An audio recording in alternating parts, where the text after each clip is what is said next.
This program might contain strong language. If you think you may be offended, switch off now.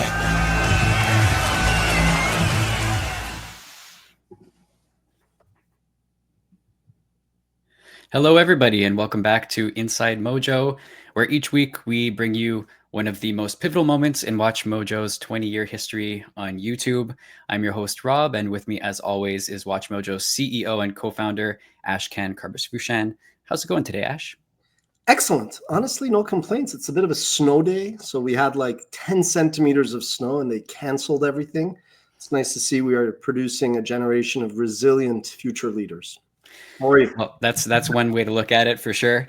I'm doing great. Today is a little bit more of an uplifting episode. We've in past weeks we went through some of the early challenges for WatchMojo, including a lawsuit and some early financial struggles. But today we're looking at how WatchMojo kind of found its footing and turned a corner. So why don't we pick up where we left off last week, Ash, and talk to us about how WatchMojo started to find its groove? Sure. I mean, you know, when I've talked about entrepreneurship, I hit on like about originally 6, now about 8 or 9 things you need. So ambition, vision, persistence, execution, focus once you find out what to focus on, and then luck and timing and resilience. So it would be super disingenuous of me to sit here and kind of hold court and talk about things without just recognizing how lucky we were that we started at the same time as YouTube did. You know, I mean, the reality is, I've always said the same way that ESPN and MTV were early on cable with like pretty crappy programming by their own admission, which then became really like the gold standard of premium content. We were very early to YouTube. And, you know, we could see that there were all these different competitors that were trying to do what YouTube was doing. So I think it always starts with pretty, you know, you got to blend the macro, the big world situation with your own strengths and your interests. So when we started, I think it was pretty clear that, you know, the first wave of the web, you had like these portals, you know, like Yahoo and AOL and MSN. And then, yeah, basically, so these were, you know, all the different kinds of companies that kind of at one point or another tried to kind of become the dominant aggregator or player. So like if you're, I'm aging myself here, but it started off with like Real Player, which was just like a piece of software you download. And at the time it had like a huge market value. And then, you know, you had like websites like eBaum's World, which wasn't like a UGC platform, but it was kind of like some guy, I think in like Rochester or, you know, in New York State. But, and so, yeah, like he would just kind of like literally find videos and rip them off elsewhere and upload them.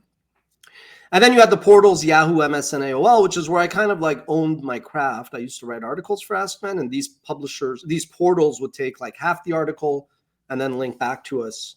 And I was like kind of a well-read columnist, but I could see that like these guys are too into, you know, they have like a plan A, you know, they have their business model, and video was just a bit of a headache. So when we started in 2005, when we started to experiment, you know, you had sites like Rever and Gooba, who were kind of like YouTube. You had Daily Motion in France, you had Metacafe out of Israel. And like I said, to me, YouTube was just a different kind of beast. And I think the reasons for that really had to do with just the way they were a lot more, you know, loose and flexible with the DMCA and pirated content early on. But for us, it was kind of like, as we started, it was pretty clear to me that as much as content was important, you needed to find the right distribution platforms. And so we were lucky that we started when YouTube started. Before we continue, I want to let the audience know that we have a poll going up on WatchMojo's YouTube page, and we would like to know, what type of videos do you watch the most on YouTube? So options are influencers, reviews, tutorials, or podcasts. And if there are any other categories of videos not listed, please let us know those in the comments, and we'll revisit that towards the end of the show. Ash, we often hear the term content is king thrown around a lot. How true is that, and how important was that for WatchMojo? I think, look, content may be king, but distribution is queen. And we know who rules any household, whether it's a castle or normal household. And I go, but however, context is the prince, and I'll explain that. So when Sumner Redstone, who founded Viacom, when Sumner Redstone said content is king, I think people ran with it like it was some decree from God that like content has all the leverage. And he actually, I mean, he's an OG, like he's a legend of media. But I think he actually did a disservice to entire generations of entrepreneurs and media executives, and I'll expand. So all he meant was, as new distribution platforms arise, it creates new opportunities to distribute and therefore monetize content. That's what he meant, basically. And then later on, when Bill Gates, founder of Microsoft, acquired Corbis, which was like Getty, a stock image provider, he also wrote an article entitled "Content is King" to explain why a tech guy would go into content. And again, it kind of created this false sense of protection and security from media executives who felt just because we got great content, we'll hold out. And that's why I wanted to talk about it, because yeah, content, sure, it's king, but distribution ultimately in a tech era is not like a newsstand where it's just some beat up plywood on the corner of 42nd Street and Fifth Avenue that is interchangeable. In the tech era, I got news for y'all. Distribution has all the power. Not every second tier, third tier, poor man's version of the third tier distribution platform. But if you build global distribution platforms with scale, with first party data, I hate to break it to the monarchists who think content is king, but distribution is actually more powerful. Now, the only thing I'll add to that, and this is why I used context for our entrepreneurship brand, and ContextTV, Context is King, the website, Context Matters, our suite of audio programming, including the show. I do think that two different types of videos on two different distribution platforms are entirely different. This is not saying anything like rocket science here. Take a kind of right-wing racist message. Totally bad. I'm not condoning it ever. But if you put that on a historical website, it has one very different context. It's educational. If anything, you're saying, hey, don't be stupid. Don't do what the Nazis did, and don't do what the fascists did or whatever. But that same website on whitepower.org, which I hope is not a real website, by the way, and don't find out what it is. It probably is somewhere. It probably is something, but that's a very different message, right? So context to me prevailed. Content, right environment. And one reason why YouTube was so successful, one of them was just embeddable video, that you could literally copy source code off the player and just paste it on any website. And that's actually ironically how YouTube blew up, because before Facebook, there was a little website called MySpace, and everybody would embed YouTube clips up on MySpace, which drove Rupert Murdoch crazy, because Rupert Murdoch, who owned Fox, was competing with Sumner Redstone, the other old white guy on the previous slide, for MySpace. And so News Corp was like, why the fuck did we buy MySpace if you guys are now building up YouTube?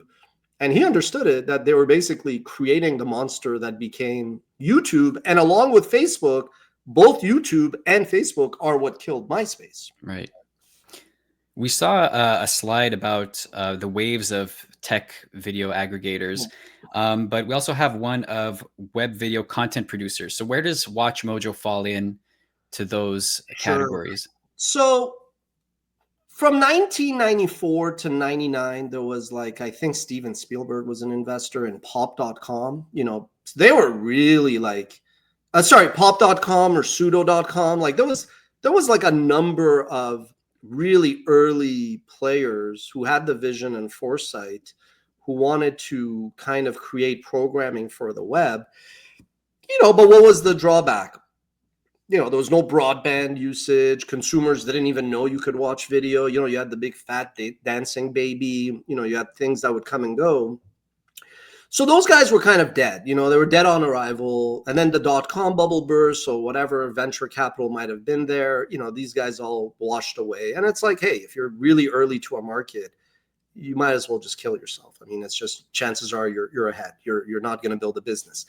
Then the second wave is just noteworthy for me personally, because that's when I was at AskMen, and that's when I was like starting to see these companies like Mania TV, like Heavy, that were making a lot of noise, like PR wise, because they were like cutting edge, or some of them wouldn't really produce a lot of programming. They would just work with ads. So, you know, Ad Age would write about them. I think that was more Heavy.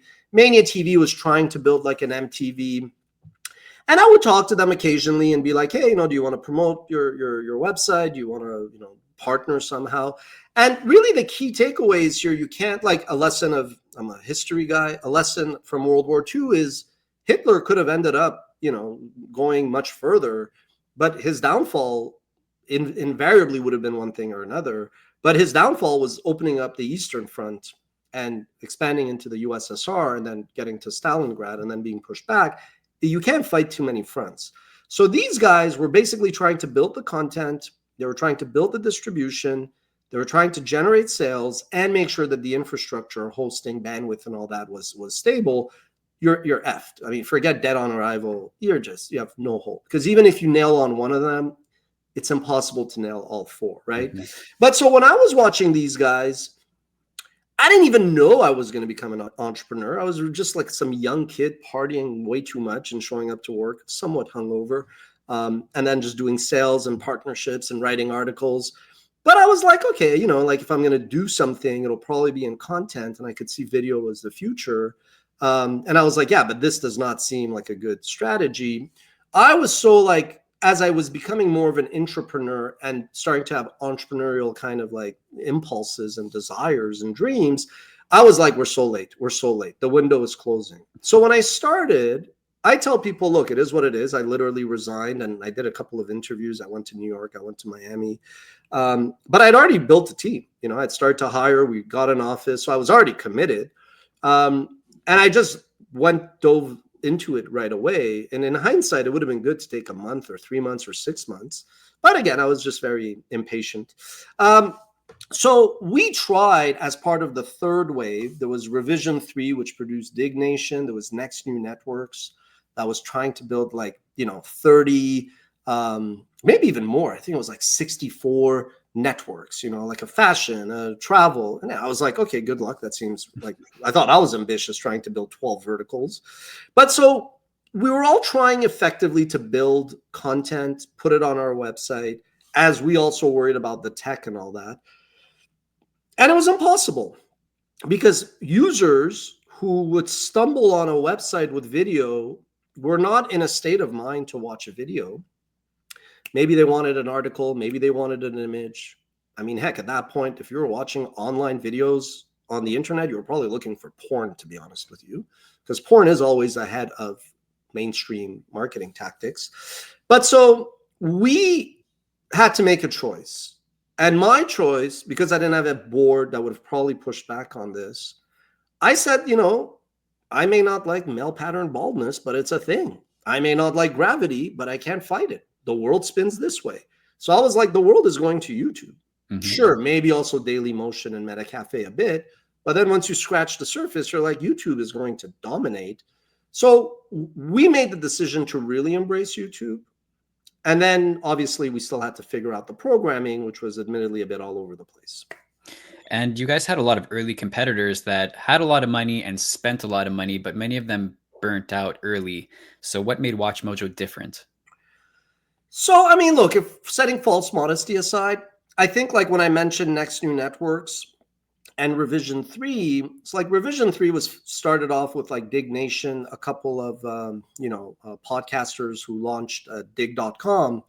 And so they were doing a show. They weren't like professional executives. So, you know, the investors who invested, one of the few investors that was doing content invested in Revision 3. And so they bring their executives who are all traditional. Now, to be fair, Jim Louderback, who was the CEO at Revision, whom I like quite a bit, stayed in touch, great guy.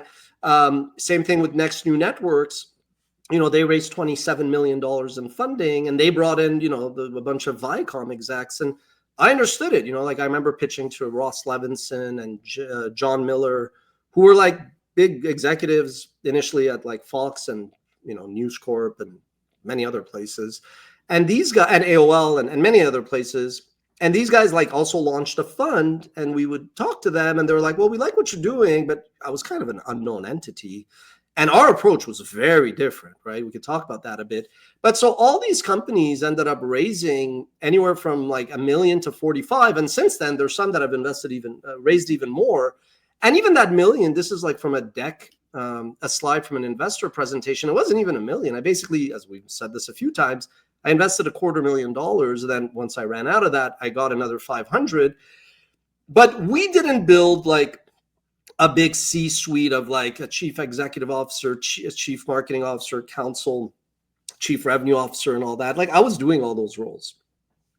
I was also like the de facto editor in chief. So like I basically sucked up what would have been millions of dollars a year in salaries. And to be honest, that's like a boneheaded way of building any business, to have all these fancy schmancy C-level execs who've worked at huge companies who don't have any clue how to operate startups.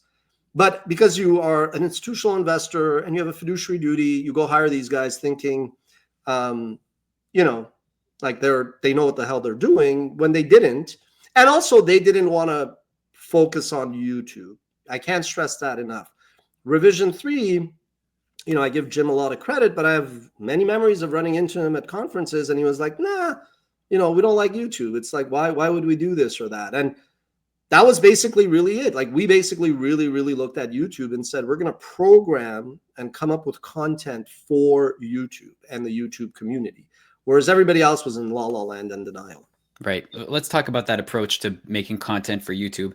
I want to show one of the early hits that you guys had, which was an interview with Canadian celebrity Justin Bieber back in his heyday, I guess, as a budding Canadian star. celebrity is a global superstar now, but yeah, sure.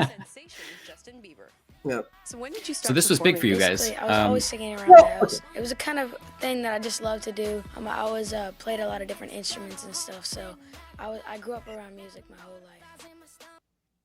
So the truth is, like, this is how far back we go, and we used to work. Like, we didn't kidnap the poor guy like off of this tour bus, and Rebecca's like, sit here and let us ask you questions. This was Universal Music, who was promoting the then unknown Justin Bieber, same way that we interviewed like behind a bar Lady Gaga when she was an unknown entity as well. I mean, that's how far back we go.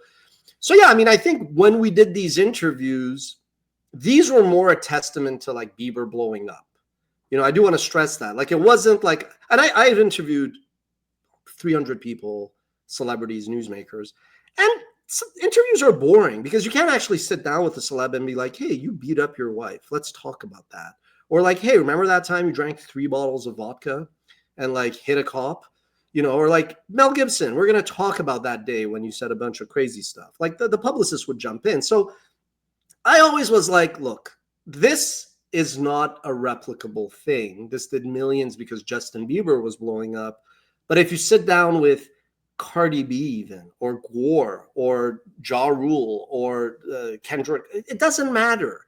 You get kind of bullshit. And the world of the web was going less and less towards that packaged, kind of polished TV feel to more raw, kind of authentic programming.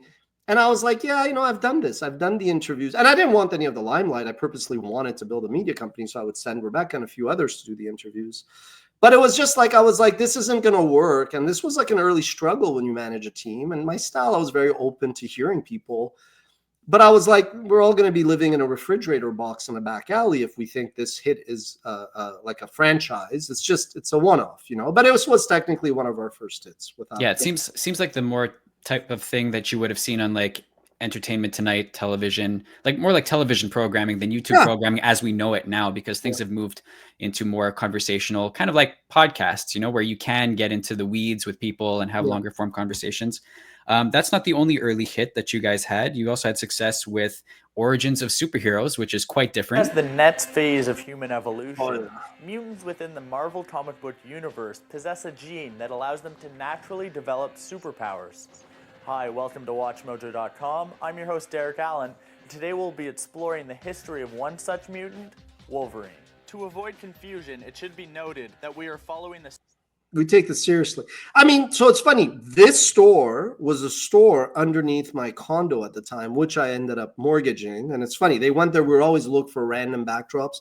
So yeah, this was something that, like, I remember we used to plan 6 months out, and we were like, oh, September 15th is the 50-year anniversary of Batman. And I was like, let's just do like biographies. Like, these are real people. And my concern was that DC or Marvel would send us like a cease and desist, but they never did. Again, this show is, I mean, I like to be modest and humble, but the point isn't to bullshit people into saccharine nonsense. That is what it takes. Like I've alluded to it. Behind every fortune is a great crime. There's no crime here. It's fair use. And these are our clients and partners now. But it takes that kind of risk-taking, confidence, pushing the envelope. If I would have asked them for permission, even if it was within our law to comment, criticize, mash up, yada, yada, they obviously would have said, yeah, go fuck off. We don't do this. Even if we don't disagree that you have a right, we're not going to license you. It's not our business. Like, we want to put butts in the seats. So we pushed the envelope, but we were careful if somebody really was like, had a thoughtful, reasonable position. But my concern was, yeah, some junior person that doesn't know the law could just be like, you're not allowed to do this, And what I just think is interesting about our little side note is today the web would be very different if it wasn't for our struggles, because if rights holders had their way, they would control all media, who gets to post what when. And think of like YouTube. You're watching the hockey game. You could go and see clips pretty much right away. Mm-hmm. And that's some of the work that we did. But yeah, so this was actually a franchise. This was something that Origins of Superheroes, we did 50. I didn't even know we had fucking Ant-Man. I was like, oh my God. But this was when I could see the whole geek culture. Marvel had been acquired by Disney. It was clear, like, they probably sat there. And by the way, not to have a big head, I am pretty sure that when we started doing this, and these were seen millions and millions of times, it did kind of probably give more confidence to development executives. No joke. I mean, I know, but this has been confirmed in talks. Like, record labels have told us, like, you guys promoted Queen so much that we were like, wow, and Queen, not because of us, because it's freaking Queen and Mercury and May. It's like the gods of music. Mm-hmm. But Queen is super popular because us and millions of others were talking about them and doing stories. So I think when we started to do this, I am sure that there were some development execs that were like, okay, we could do a movie on Superman, but there's no demand for Ant-Man, is there? And then when we start doing these and they read the comments, there are some voices that are like, should we issue a cease and desist? But some wiser person is like, shut up.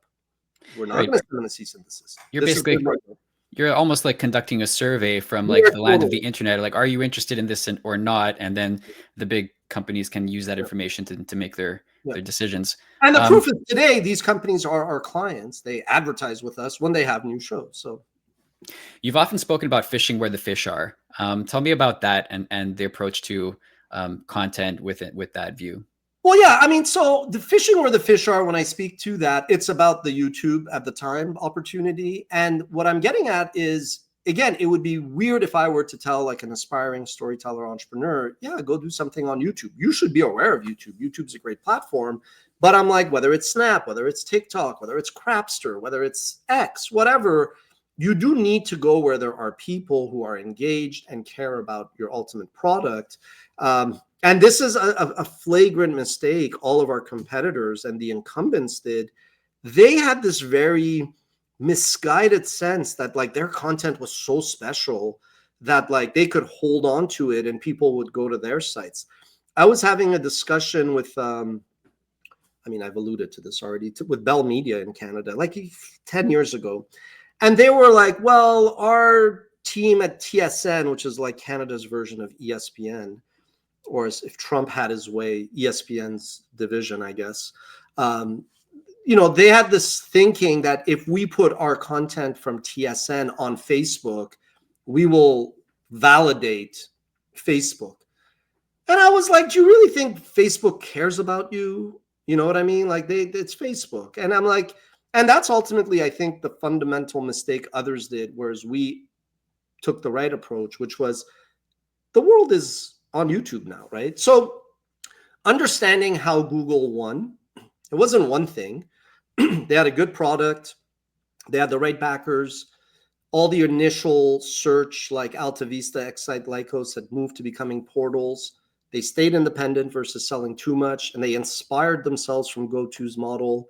When the dot-com bubble burst, nobody else was interested in the web. They signed a really smart deal with Yahoo, which kind of fucked Yahoo in the end, or Yahoo fucked themselves. That era, that management, totally different management now. And then, they made a couple of really, really smart acquisitions, and then that's it. They were like the dominant player, and it was kind of like obvious, but also, discreet. And so YouTube won. Frankly, it started off with like the PayPal mafia. It was a couple of guys who had left PayPal, and they were smart. But I think Sequoia's brass balls was the key. Sequoia was like, we don't care. Like, we'll defend you. We'll rely on the DMCA. There's enough safeguards that we're a platform. We're not responsible for pirated content. But then things like Flash Video, mastering, the DMCA, and then selling to Google. We would not be here. Like, I think YouTube would have had an interesting trajectory, but I don't think any company would have done with YouTube what Google did. And Google deserves a lot of credit for that. And because Google Video was so not successful, that the Google execs who all think they're super smart, and they come from good education backgrounds. They thought like, usually they're like, we know what to do, but I think with YouTube, they just left it alone. The technology, the integration with AdWords, and like the FTC and all the, government people were too inexperienced or dumb to really understand how dominant YouTube and Google were getting. They got sued by Viacom, seeking $1 billion in damages. The trial went nowhere. Like, it was a stalemate. So technically Viacom, by not winning, Google won. And then they really, really, to their credit, didn't care about monetization. They even had TrueView, which was like skip ad, which is like so disruptive. You're a viewer, you now think you can not only control what to watch, but also which ads to sit through. And they just outsmarted their frenemies like Vivo, who could have had a future, but I don't know what they were thinking. And then, when it was convenient for them, then they leveraged the creator community, which I know YouTube is not going to like this, but YouTube has never really cared about, like, really. It's just like they can't put a spotlight on Paramount that was suing them. They can't really put a spotlight on Eminem, which is record label's IP at the end. Mm-hmm. So they kind of like midway in their 20-year history, when they started Brandcast, they kind of made it seem like we really care about creators, but the creators are a cog to them. They're not, they're going to hate that I say this, but it's just, they're a platform. They don't care, So the creators are a bunch of hookers. You know what? They're a bunch of Kleenexes to them. Fair enough. You mentioned that it's actually a good thing. I love them, and they've been great. But I'm just saying realistically. It's a symbiotic relationship. Well, one cannot exist without the other. Well, I don't think so, because YouTube can exist without. Even if Mr. Beast wasn't on the platform today, and Mr. Beast is the king now. He's the king of YouTube. Nobody would care. Yeah, that's true. And I'm curious, this is off topic, but what do you think about Mr. Beast branching out now into Amazon Prime programming, and how does that translate? Trying to replicate the YouTube content, but on a different, totally different platform. Yeah, so I think Mr. Beast is a really smart fellow, because he realized like what mistakes, say, PewDiePie and others did before him. So even though it's Mr. Beast and it's like personality, I think to his credit, he built operations, he built a team. He built systems and processes like we did. And I think he has no choice, because he's too big. Like, he can't get that much bigger on YouTube alone. So if you don't branch out to other platforms or other verticals or other formats or other something, what do? You if you don't innovate and adapt, you die. So I give him credit for that. And he's going to make mistakes and missteps. And because he's the biggest one, he has a target on his back. But I do think 99% of the criticism, I'm not defending like the bad behavior, if there was any Me Too stuff, I'm not defending that stuff, but a lot of his criticism is just envy and jealousy. A lot of big creators on YouTube have specific formats that they specialize in. How important do you think that is, and do you think that really defines the success of a platform or a channel on YouTube? Yeah, so one of the feedback I got around 2010-11 was for Shane Smith, Vice, and Troy Young, who was a bit everywhere, eventually Hearst. But at the time, he was, I think, at Say Media, both Canadian, but running American businesses. They were both like, your content's all over the place. They're like, it's really impressive what you've built. But they weren't even talking about formats. They were talking about categories. Okay. They're like, one day you got car tip. Yeah, so this is something I created when I gave the VidCon keynote. this is missing pranks, by the way, sometime in, let's say, 2008. And I want to update it to bring it up in time for our documentary, which should be out in a couple of months, called Just Watch, kind of a story of YouTube. But yeah, no, I think format, which is like an axis along with categories, is really key. So these are more genres, right? So I kind of go, there's formats, there's like all the lingo, but so you've gone through it first. It was just pirated content, what really drove the popularity. Then it was a lot of user-generated content, like random one-offs. So there was no like replicableness to it. It was just one-offs. And people were always, you'd meet, you're like, how could we go viral? I was like, this meeting is over. If you want to plan how to go viral. If you can actually go back, I was like, if you want to plan to go viral, just go get an STD. That's your safest bet right now. And then you had vloggers, some who were fake, like Lonely Girls, some like Ray William Johnson, Phil DeFranco, who are all at one point or another the kings of YouTube. But you burn out, you know, if you don't actually execute and diversify or build a team, you know, content, there is a shelf life. Then you had do-it-yourself how-tos. Then you had music. We talked about Justin Bieber. I think around 2012, 2013, in 2014, we were the 7th largest channel in the world, which is amazing, you know. And people go like, do you miss? I mean, yeah, you want to be 7th. You want to be the 1st largest. But the reality is I knew that would only be possible that if YouTube would not grow. But obviously, if you then see others like PewDiePie, and then you see like others like unboxing and kids, and this doesn't even show it, but like you actually now have mainstreamification. You have news content. You have a lot of shows, you know, like I remember, it's not here. I have the 1 million plaque. I have the 10 million somewhere else.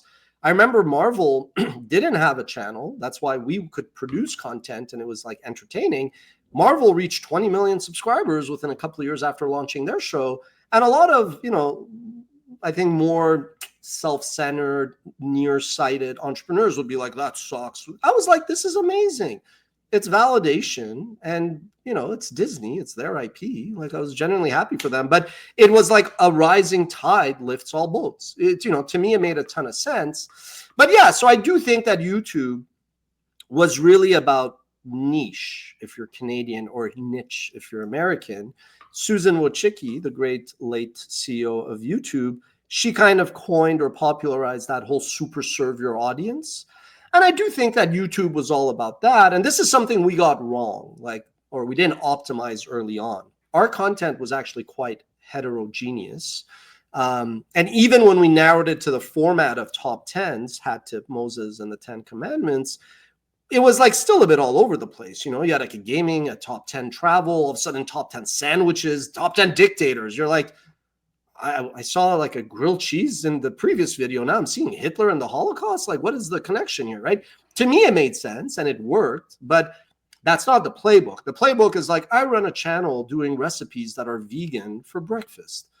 And even if you do a breakfast that's not vegan, or you do a vegan dinner, people on YouTube are like, dislike, unsub, die. It's a very weird, you know, it's a very weird platform like that, but it's a great platform, but it's just very fickle. It's not like NBC where you're like, I'll get SNL, I'll get news, I'll get Dateline. YouTube is extremely niche. It's just, that's the nature of the platform. Does the nature of the content kind of speak to that field of dreams approach where, you know, whatever you put out there, there's an audience for it and it will find its way to that content? Well, no, I don't think you could totally just produce content and be like the stars will align. I mean, no, it's like you want the girl, you have to go talk to her. You have to ask her out. You know, it's just, she may come to you, but it doesn't usually work that way. Like you have to get off the off ramp. So no, I definitely don't think produce the content. What I've always meant by field of dreams is if you build it, like first build it and then worry about everything else. So one of our early competitors, Next New, you know, they're in New York, close to Madison Avenue, where marketers are, more overhead. So they weren't really producing content in year 3 or 4. It was all branded content, right? It was all like, okay, we're going to go and, you know, pitch this series to American Express about how much small business owners love their point of sale terminal. I was like, get the fuck out. Nobody cares about this. Nobody cares about this. So they would show much bigger like revenue early on, but it was like a box of, it was like a house of cards. You know, I was like, nobody wakes up in the morning and says, I want to talk to small business owners about why they love their point of sale terminal. But that was like the kind of content that some people were producing, and it made no sense. Meanwhile, we're like top 10, whatever, lesbian makeout scenes in movies, which was probably going to do a bit better. So YouTube, some of our videos. I wonder why that would do better. It's a mystery. I don't know. I'd like to commission a report, a study, and no, I'm kidding. YouTube's evolved a lot over the years, and the content on the platform has also had to. So how does a company like WatchMojo evolve with the times while also kind of staying true to the formats that it's become known for? Yeah, that's a good question. I think there's like a PR bullshitty lie and then like the real truth. So as I said earlier, like I didn't want to be the top 10 guy, even though I love top 10s. I obviously like essays, Q&As, biographies, but like you kind of look at what your clients want, your users want. You see what your team is more passionate and good at. So again, you've got to match internal with external.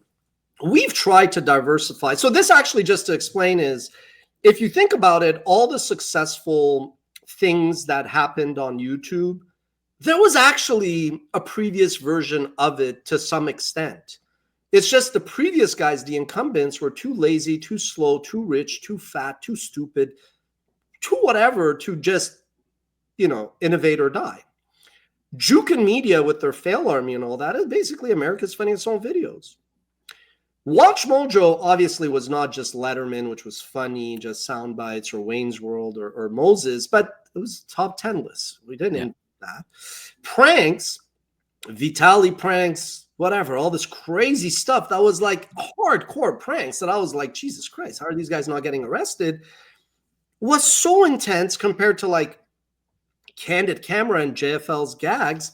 JFL's gags are like they're also from Montreal, and I give them credit. Vice, JFL, Cirque du Soleil, all great media brands out of Montreal. I just give them props. But in this context, fair is fair to say, JFL's obsessed. Well, they sold it now, but they were obsessed with their gags.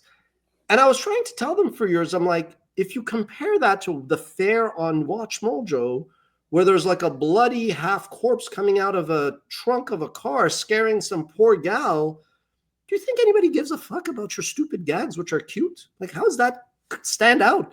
It's like a guy on a bike where there's like a fake police taking a picture.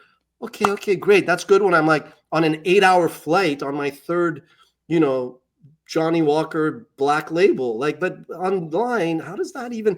And people don't get this because they're so like, so I'm getting to a point. I like to take So we could have always been like, we're the top 10 guys. Fuck that. You can't be that stupid in life. Like there's always, there's so much competition for attention. There's so many people. You and I, we don't have a God-given right to anything. We have a God-given right to 2/3 of fuck all, so you have to adapt. You have to innovate. My biggest challenge is the team. And I don't mind saying it like this. It's a great team. I built the most kick-ass team, but they are specialists at things. And when I come, I'm like the crazy content story guy, media guy that wants to experiment and iterate. And that means change. That means disruption. So it's really more the struggle has always been, do you want to break what works to get the company to somewhere new, which could fail? And when people fuck up, I don't blame them. But if it seems like when I want to go in a direction, it becomes a bit more like, why did we do this? Why? I'm like, you only have a job because we took a risk on this department that hired you. That's right. But they don't get that. And it's fine. I love them. But so as I get older, I'm also like, okay, to have that conversation with them. So the biggest challenge, we got cash in the bank. We're profitable. We a few years ago, we took so many risks. But I feel now it's more like you just as an entrepreneur, it's like Donald Rumsfeld says that line. Oh, yeah. You go to the army with the team you have, and I more and more I see what their strengths are. I don't focus on not so much weaknesses, but things that they may not be necessarily the best at. But otherwise, we could experiment all we want, but it takes so much patience and commitment for things to become hits now. Think of Joe Rogan. Joe Rogan started 10 years ago doing this podcast. People are like, oh, podcasting, we should do this. No, you moron. Unless you're willing to do it for 5 years, you can't. So company eras. This might have been, I took it out of my third book, The 10-Year Overnight Success. So 2006 to 9, we're just experimenting. 9 to 11, we start to tinker a bit more on factual. we were like, okay, factual, it's evergreen. We have a competitive advantage. The team, I was hiring English, journalism, communication. So I was like, these people know this racket. And then we kind of found our platform format fit, which was, the 4 pillars: fair use, using clips, top 10 format, geek culture as a category, and entertainment, and then obviously YouTube. And then 2017, 18, we hit a wall where we had grown a lot. We got hacked. It was just like and this is normal in business, where sometimes all of the tailwinds can eventually catch up and become headwinds. So we kind of then had to go and reinvent ourselves. And we did. We launched Miss Mojo. We expanded to Snap. It was always funny when we get the odd email, somebody who would discover us on Snap or TikTok or Insta be like, hey, you guys have a YouTube channel? And I loved it. I was like, yeah, no.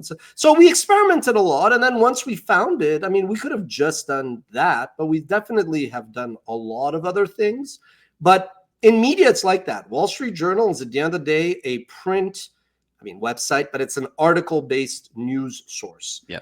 PewDiePie was ultimately just about Let's Play gaming. Mr. Beast, it's ultimately challenges. If he goes, I'm going to do documentaries about the blind, if there's no challenge component, nobody cares. And I love the guy, but it's just, you have to be honest.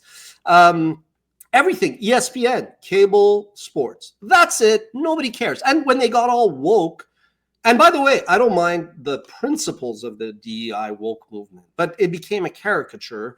I'm watching sports. Why is this dumbass telling me some nonsense that I didn't tune in to hear on a sports channel? And then I found out this person was having sex with like his or her like direct report. Like, it's all hypocrisy, right? So what I'm getting at is, like, ultimately you do have to stay true to who you are. And we are ultimately known for top 10 pop culture. It is what it is. You embrace it. Yep. And one of the advantages of that is that you can then streamline your content. And you mentioned that simplicity being one of the keys to producing content at the scale that we have. So how important was finding that format and identifying that for the health of the company? Well, look, the reality was the company was an expensive hobby for the first 6 years. It was a great way for people to remind me that I wasn't that smart and I didn't know what I was doing, right? So obviously it's once the business became successful that then, even if you say you don't care what people say, that's not really true, because even as an athlete, you need to get drafted by a team. You need to be coached. You do need certain validations.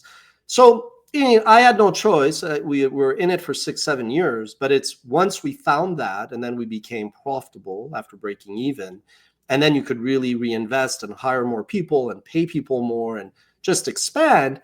That's really when it became a business. But a couple of weeks ago or last week, you said, were the VCs wrong who didn't invest in you? Mm-hmm. And I'm like, I like to be consistent. And I don't think they were wrong, because it took us 6-7 years to break even. And even though we're like a well-run company, we don't generate $800 million of revenue. We don't. So it's not like WatchMojo had that profile. But here's the real reality: I never really cared to build a VC business. I cared to build a business that was built to last. A business that real fans, real viewers cared about, and we didn't have to play a bunch of smoke and mirror bullshit marketing tactics to be like, oh, we got all these people visiting us, when in fact they were just like passersby. Right. So in the end, it's kind of like, to be fair, I was right, they were right, because it was just not really a fit. We were kind of trying to build two very different things. Fair enough, but we're here 20 years later, so it all happened for the best, I suppose. Yeah. We've got our poll results in. So we asked, what type of videos do you watch the most on YouTube? And our audience said 47% say they watch influencers and creators, 19% tutorials, 16% reviews, 16% podcasts. So a pretty even split, but the highest percentage, almost half of our results came from influencers and creators. Yeah, that's super popular. I think that's what do I watch most? Probably podcasts at this point. That's probably my bread and butter right now. I was never big on influencers and creators, but podcast hosts, they kind of bridge the gap a little bit too. I've never been into the influencer creators, although I champion them and I love them and I think good for them. I think good, stick it to Hollywood. It was always in your head. You were trying to convince some I'm adding a bit of mustard to defend the creators. Like some failed actress became a casting director at some failed company, but he or she would decide like who would be a star on Hollywood. Whereas like the web and YouTube gave that opportunity to somebody, and these are not saying in a bad way, somebody who was maybe overweight, somebody who had a lisp, somebody who had a, speech impediment, somebody who was bald, somebody who was fat, somebody who was ugly, whatever. That's the beauty of the web, right? So YouTube really, as a microcosm, was this emancipator, and it kind of like broke away brick by brick the gatekeeper model. And I love it, but it was never my thing. I didn't need to sit and hear some girl talk about Chicago or why she loved Beyonce. I was like, what we created was like what I wanted and what was missing, which actually goes back to one of the most important lessons of entrepreneurship. Solve a problem, solve a need that you are facing sometimes, because there are probably other people who are just not entrepreneurial who also feel that way as well. And if you kind of care about solving that problem, you're going to build a business. But if you start off with, we want to build content to make money from advertising, what is the content? That'll never work. You've mentioned that most media companies or successful media companies are kind of one-trick ponies. So what does that mean for WatchMojo moving forward? How do we look ahead to the evolution of YouTube over the next few years and project to like where we will be? So, I mean, just anecdotally, we didn't plan this big podcast. Literally, like we said it on the first episode, you sent an email, just a general thing that, hey, I do podcasts. I'm interested in podcasts. If that's something we want to do. I was like, some other guy, Young Deuces, was like, have you thought of a documentary on WatchMojo? And that's what I do. I connect dots. I'm like, nobody gives a fuck about a documentary on WatchMojo except maybe my mother and maybe your mother, but I was like, it's not like, I don't think most people care. I care. But I care. No, I mean, I care. I'm exaggerating. A lot of people care. But, but I was like, a more interesting idea to me would be a story of YouTube through our experience. And then I was like, I got my third book, but then I was like, let's do a podcast, right? But this is a good example. Yes, this will air on WatchMojo, but it's not like we're really force feeding it. We are trying to, like, whether it's the Context brand or whether it's Mojo Plays, or this will also live on Spotify and X, So I think it's about getting outside of your comfort zone and not being like, honest to God, I've said this before, I could have died in Iran in 1984 or something during the war as a 6-year-old, like as crazy as it is. So I kind of like, and I sometimes forget it, but like every day is gravy. Every day is a bonus, right? That's why I always seem like I'm so excited and want to accomplish so much, because at the core, that's my nature. That's what's my reality when whomever decided to drop me onto this planet. So I'm like never going to be laying back complacent. If I don't push more, it's because the people, when you push, you hurt people. You put them in uncomfortable positions. And as an empathetic person, I don't like to do that. At 20 years, I don't care as much about that, I admit. Like, it goes up and down, different things. So now it's like, we're going to do some stuff. We're going to experiment. You're welcome to help me, or just get the fuck out of my way and do your job. You know what I mean? Like, it's very simple. I'm not going to come over your shoulder. I don't micromanage. But if you are not an entrepreneurial person, there's some people at this company, I'm like, hey, what do you think about this or that? And I get like this. This is what I get, a blank. Like, they're not even... But I love them because I didn't hire them to come and do like new product development. They came to like edit or fix some goddamn color correction. So I've become like Buddha. Buddha wasn't born Zen, by the way. I'm like, do your thing. But now I realize, like you can't have art by committee. So we're going to try things. It's fun. Somebody doesn't like it. Good for you. Go yell at a wall.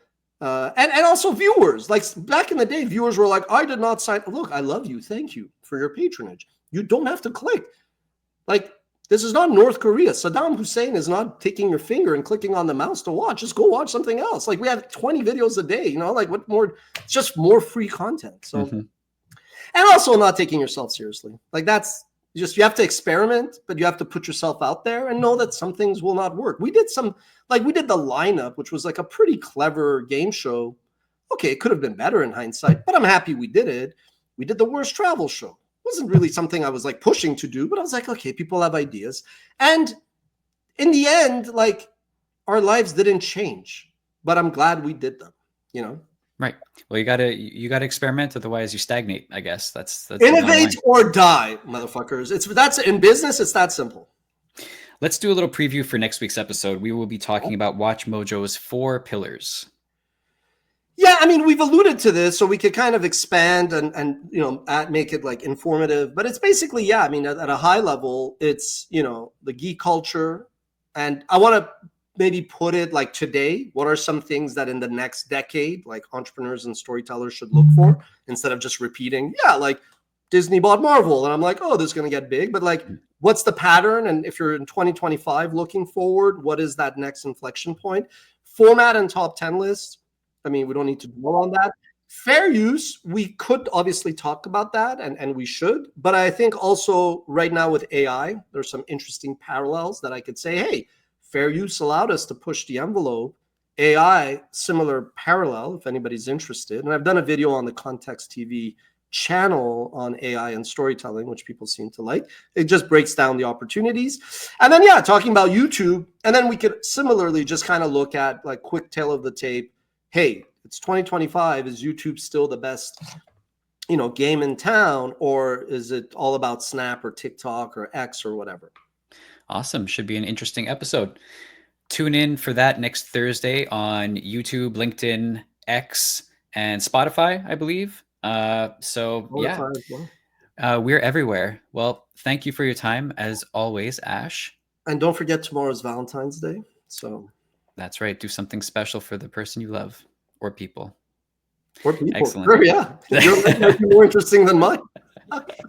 All right. Thanks, everybody. Until next time. Cheers. Take it easy.